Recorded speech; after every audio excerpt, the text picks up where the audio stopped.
If you've spent any time studying expedition history, old frontier accounts, or, the gritty details of long-distance military campaigns, you know one truth that keeps repeating itself.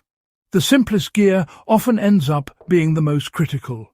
A knife, a pot, a length of cordage, and above all, a reliable cover that keeps weather from becoming your enemy. Yet here's the strange thing. While everyone still talks about wax canvas like it's the unquestioned king of traditional shelter, there's a material hiding in plain sight today that outperforms it in ways old-school adventurers would have killed for. It's ultralight, brutally tough for its weight, and honestly, uniquely breathable in a way that changes how you camp, hike, and operate in the field. For years, it was treated like a curiosity, even a construction site left over, but those who know now treat it as a quiet survival advantage. Before diving deep, let this sink in. The greatest survival upgrades in history rarely came from glamour. They came from recognizing potential where others overlooked it. And right now, Tyvek is one of those breakthroughs that modern survivalists, bushcrafters, and even historians studying gear, evolution should take seriously.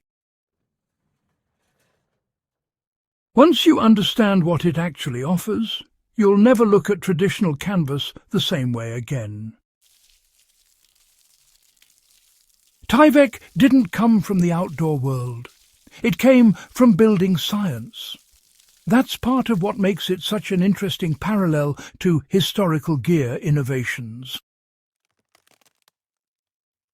In every era, materials meant for one purpose eventually evolved into tools for explorers, soldiers and frontiersmen because they offered something the old gear simply couldn't. Tyvek's breakthrough is its structure. It sheds water like a hard-shelled tarp while still allowing moisture to escape. Anyone who has slept under a canvas sheet during a humid night or woken up inside a plastic tarp cocoon dripping with condensation knows how big of a difference this is.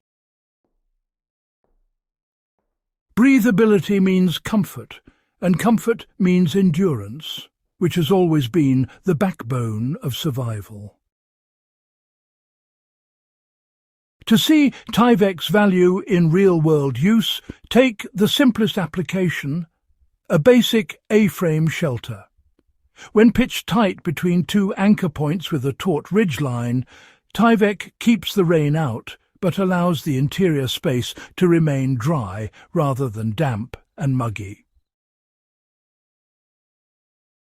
In colder weather, this reduces the freeze-thaw misery that happens when moisture from your breath condenses, turns to frost, and melts on your gear.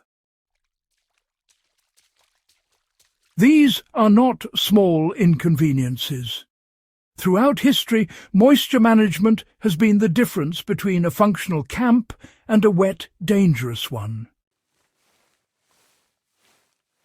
Canvas has weight and longevity, yes, but Tyvek offers mobility at a level that would have astonished early explorers.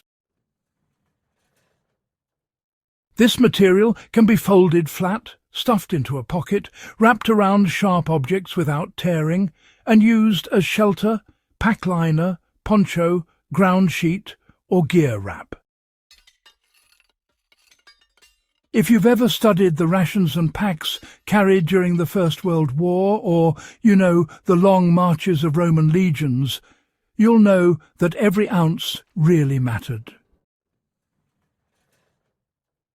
Tyvek, well, it aligns perfectly with that core principle of efficiency. In practical terms, you can just take an off-the-roll Tyvek sheet, soften it a bit by crumpling it or running it through a cold wash cycle, and you immediately have a tarp that honestly performs far above its weight category. Hikers have used it to shave kilograms off their loadouts. Filmmakers doing remote documentary work have used it as temporary gear protection when storms roll in. And long-distance trekkers rely on it as a windbreak or sleeping platform that won't absorb moisture or degrade after just a few uses. If someone were crossing open savanna, climbing through wet mountain passes, or even camping during long research trips, Tyvek becomes the kind of insurance you don't feel until you need it. Survival circles often underestimate Tyvek because it feels light and almost paper-like at first touch. But, field experience proves otherwise. The fibres are bonded in a way that, resists tearing, even when punctured. If a canvas tarp tears at a stress point, the tear grows fast. With Tyvek, though, the rip usually stops almost immediately, allowing you to repair it with Tyvek tape, adhesive, or even a simple patch made from scrap material. Over repeated use, Tyvek softens but doesn't significantly lose strength. This quality mirrors the gear evolution seen in mid-20th century military fabrics, where lighter synthetics began to outlast older materials, once thought superior. Applying this practically is simple. When setting up shelter, fold the corners and reinforce them with Tyvek tape or stitched loops of cordage. This distributes tension and prevents corner failures during strong winds. Over time, you can customize the entire tarp into a shaped shelter, something canvas rarely allows without heavy modification and constant retreating to maintain waterproofing. Unlike canvas, Tyvek doesn't absorb water. This means it never becomes heavier after rainfall, never stays damp, and never rots. Historically, rot was a major failure point in expedition gear. A practical example, just to illustrate, is using Tyvek in prolonged wet environments. In tropical or high humidity regions, you'll find that canvas becomes a real burden. Tyvek, on the other hand, stays stable. It's ideal for line shelters, hidden observation posts, emergency bivvy setups, and even lining dugout-style survival pits to keep moisture from seeping in. In situations where you need a tarp that sets up fast, breaks down fast, and honestly imposes almost no weight cost, Tyvek's superiority becomes obvious.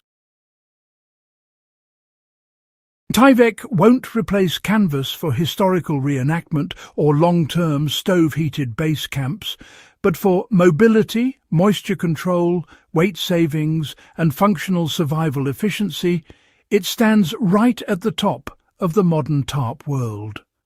The more you work with it, the more you understand why so many experienced field practitioners have quietly adopted it, while the broader outdoor world still clings to tradition. If you found this breakdown useful and want more deep-dive survival history and gear wisdom, go ahead and subscribe, share this video, and keep supporting what we do here on In the Beginning. Your engagement helps keep this channel thriving and brings more real field knowledge into the spotlight.